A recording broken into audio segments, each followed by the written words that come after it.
తిరుమల శ్రీవారిని director Bobby, chess player Harika దర్శించుకున్నారు. నైవేద్య విరామ సమయంలో స్వామిని దర్శించుకొని మొక్కులు చెల్లించుకున్నారు. వీరికి ఆలయాధికారులు స్వాగతం పలికి దర్శన ఏర్పాట్లు పూర్తి చేశారు. అనంతరం రంగనాయకుల మండపంలో వేద పండితులు ఆశీర్వాదం చేయగా స్వామివారి పట్టు వస్త్రంతో సత్కరించి తీర్థప్రసాదాలు అందజేశారు. భోగి సందర్భంగా శ్రీవారిని దర్శించుకోవడం సంతోషంగా ఉందని తెలిపారు. సంక్రాంతి శుభాకాంక్షలు. ఫ్యామిలీ అందరితో ఈ సంక్రాంతికి నేను తిరుమలకి రావడం జరిగింది. ఎంఎస్ రాజా గారు అన్నాన్ని ఫోన్ చేయగానే అందరికి చక్కగా దర్శనం ఏర్పాటు చేశారు. సో చాలా హ్యాపీగా ఉంది.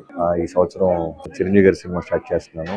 త్వరలోనే మళ్ళీ ఆ సినిమా రిలీజ్ కి మళ్ళీ వస్తాను. శుభాకాంక్షలు అండి. పండక్కి స్వామివారి దగ్గర దర్శించుకోవడానికి వచ్చాం కుటుంబ సమేతంగా. చాలా ఆనందంగా ఉంది అండ్ అందరూ ఆశీర్వాదంతో ఇంకా పైకి వెళ్ళాలి. లైక్ 2026 చాలా ఇంపార్టెంట్ ఇయర్, అందుకనే స్వామివారి దర్శనానికి వచ్చాము. అండ్ మా పాపతో ఫస్ట్ టైం వచ్చాను. పుట్టినాక ఇదే ఫస్ట్ టైం కుదిరింది మా అందరికి. సో చాలా ఆనందంగా. ఈ వీడియో మీకు నచ్చినట్లయితే లైక్ కొట్టి షేర్ చేసి మా వైకే టీవీ ఛానల్ని సబ్స్క్రైబ్ చేయండి.